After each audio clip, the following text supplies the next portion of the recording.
There's very few things as exciting as bringing a brand new puppy home to the house.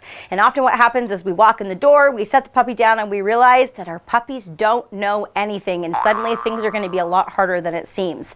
Mistake number one that dog owners make is not having a realistic idea of what a puppy understands when we bring them home, and sometimes that can lead us to set them up for failures because we're expecting them that they understand the rules of the house the second they come home, or they understand how to respond to their name, or not to pee on the carpet, or not to bark in their crate.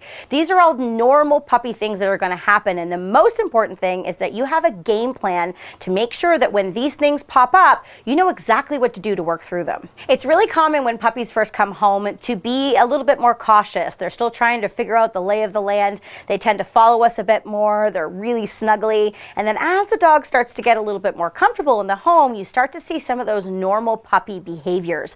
And it's important that even though the first week goes brilliantly, that you don't let down your guard and start giving your brand new puppy all this freedom and opportunity to make poor choices. What's really important is that you realize that the first little bit could be smooth sailing, and that you need to be ready for your dog to start investigating, how the couch tastes and, different things around the house that they might start to be curious about. It's important that you predict those things and you're able to work through them until you really have a problem that's hard to go back and fix. We have a lot of great videos on our YouTube channel to help you with your first day home with your puppy, also your first week home with your puppy.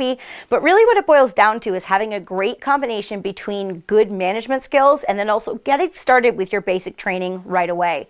Now, having the right expectations combined with the next 4 tips that I'm going to give you is really going to help you to avoid failure in your puppy training. I'm Cal McCann. This is Little Beeline. Welcome back to McCann Dogs.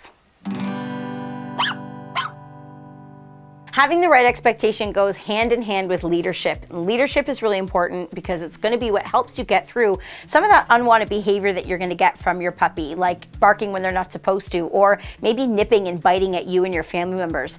It's extremely important that when you're starting to establish yourself as a leader, that you do it in a very calm and concise way, and that everybody in the family is on the same page. It's important to have a little family meeting and trying to determine what things that your puppy is going to be allowed to do and what things are going to be completely off the table. Once you've established the rules, then we're going to work on controlling our puppy to make sure that those unwanted behaviors don't repeat themselves over and over again.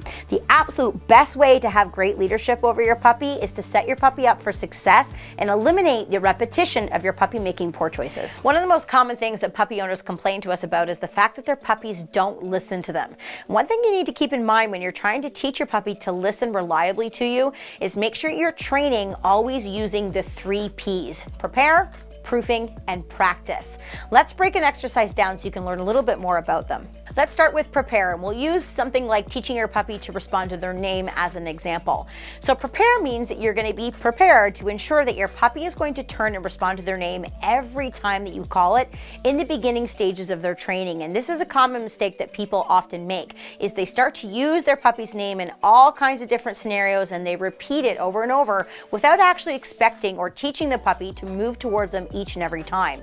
We recommend that when you're teaching this, that you set your puppy up to be successful by making sure that anytime you're going to use their name, you're always prepared to back it up with some type of lure or reward, food, toy that's going to ensure that they turn towards you. And they need several weeks of practicing name followed automatically by some type of lure to encourage them to turn towards us. That's going to make their name much more valuable, and it's also going to start teaching a really reliable response right from the beginning. Once your puppy has a good understanding of that skill, you're going to need to move into the proofing phase. And this is where things get really fun, because we want to make sure that our puppies learn to respond to their name even around distractions without having that food or treat on their nose. They need to be able to turn away from other dogs and people, things in your home. So proofing, that's going to be really important. Now, in order to get into that phase though, they need hundreds of repetitions of doing it right before we start to make it harder. The other thing to keep in mind when you go into the proofing phase is that you need to be ready to know what to do if your puppy makes a mistake, and that circles back to our proactive and our reactive training. If your puppy doesn't respond to their name, what are you going to do about it? Are you going to keep calling it over and over again and start to allow that command to weaken? Or are you going to have a backup plan? Are you going to have your puppy on a leash or a line? Or are you going to go back to using some food and toys a little longer to ensure that you have a really reliable response each and every time? And next comes practice. Now, there's a common saying out there that practice makes perfect, but we like the saying perfect practice makes perfect. And this is really important in dog training because dogs learn through repetitions, and it's best if they learn through repetitions of success. So our goal is to practice it as many times as we can. The other thing that's important to note about practicing is where you practice. Make sure that you're not just practicing in the kitchen or in one room at your house. Make sure that you're changing the scenery a little bit for your puppy, working all the way up to being able to work at the park. Now, this formula is going to be applied to anything that you teach your puppy to do. We talk a lot on this channel about the importance of setting your puppy up to be successful and not allowing them to rehearse the wrong things over and over again. And the next tip you need to know to avoid failure in your puppy training is having a clear understanding between when reactive training is appropriate and when proactive training is appropriate. Let's use the example of somebody coming to your home to talk about proactive and reactive training. Now, when you have a baby puppy and somebody's going to come over to your house, do you have a plan in place? What are you going to have happen? Are you just going to let somebody knock on the door and see what happens? It's much smarter to be more proactive, which means you're going to anticipate a possible problem or anticipate a possible win and be ready to either prevent or reward your puppy. So for example, if I know somebody's coming to the door, I'm going to have them text ahead of time so I'm ready. I'm going to have my leash, I'm going to have my treats ready so that when somebody approaches, I'm ready to be at a distance, rewarding my puppy for being quiet, being calm. I might work some sits and work on teaching my puppy right from the beginning not to get overexcited and rush and jump all over everybody that come in the door. Now, for reactive training, that means that if I'm a little slow to get control and the puppy happens to wiggle on my hands and get to somebody, I need to make sure that I have a way to work through that exercise quickly before my puppy gets a long time of self-rewarding. Hi, babe. So if my puppy rushes the door and I have a leash on, I can easily stop my puppy and I can diffuse the situation very quickly rather than letting my puppy rehearse for weeks and weeks on end, rushing to the door, barking, jumping on people. Did you know there's a few exercises that you can do with your puppy that's going to teach them to have more self-impulse control? Maybe you have a pretty impulsive puppy already. Now, these aren't obedience exercises, but they're little games that you can play that will teach your puppy to independently make good choices. Again, we have a lot of great videos on the channel about something that we refer to as rule outs. Now, this is really important, so I want to break down an example for you that you can literally use with your puppy today.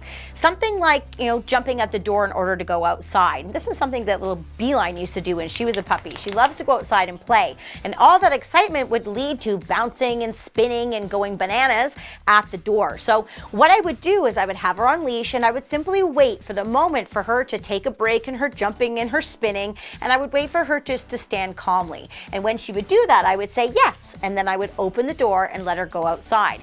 Each day we would practice this each time she wanted to go out. She learned very quickly that the faster she calmed down and she settled, the faster we would be able to go outside. And it got to the point where she would run to the door, sit and look at me as if to say, "Look at me, Mom, look at me, I'm being calm." And then I could let her out from there. So I took something that she wanted, like going outside and playing, and I made sure I got something that I wanted in return, like sitting and being calm. Now that you have a better understanding of how to train your puppy and you have some ways to avoid failure in your training, the next thing you need to know is what to teach your puppy. Check out this video right here. It's our puppy training schedule by age. Now, if you're looking for some more help in your puppy training, make sure you check the link in the description below to our Puppy Essentials online program, where you can work with one of the McCann Dogs instructors to make sure we help you through all of your puppy training challenges. On that note, I'm Kale. This is Beeline. Happy training.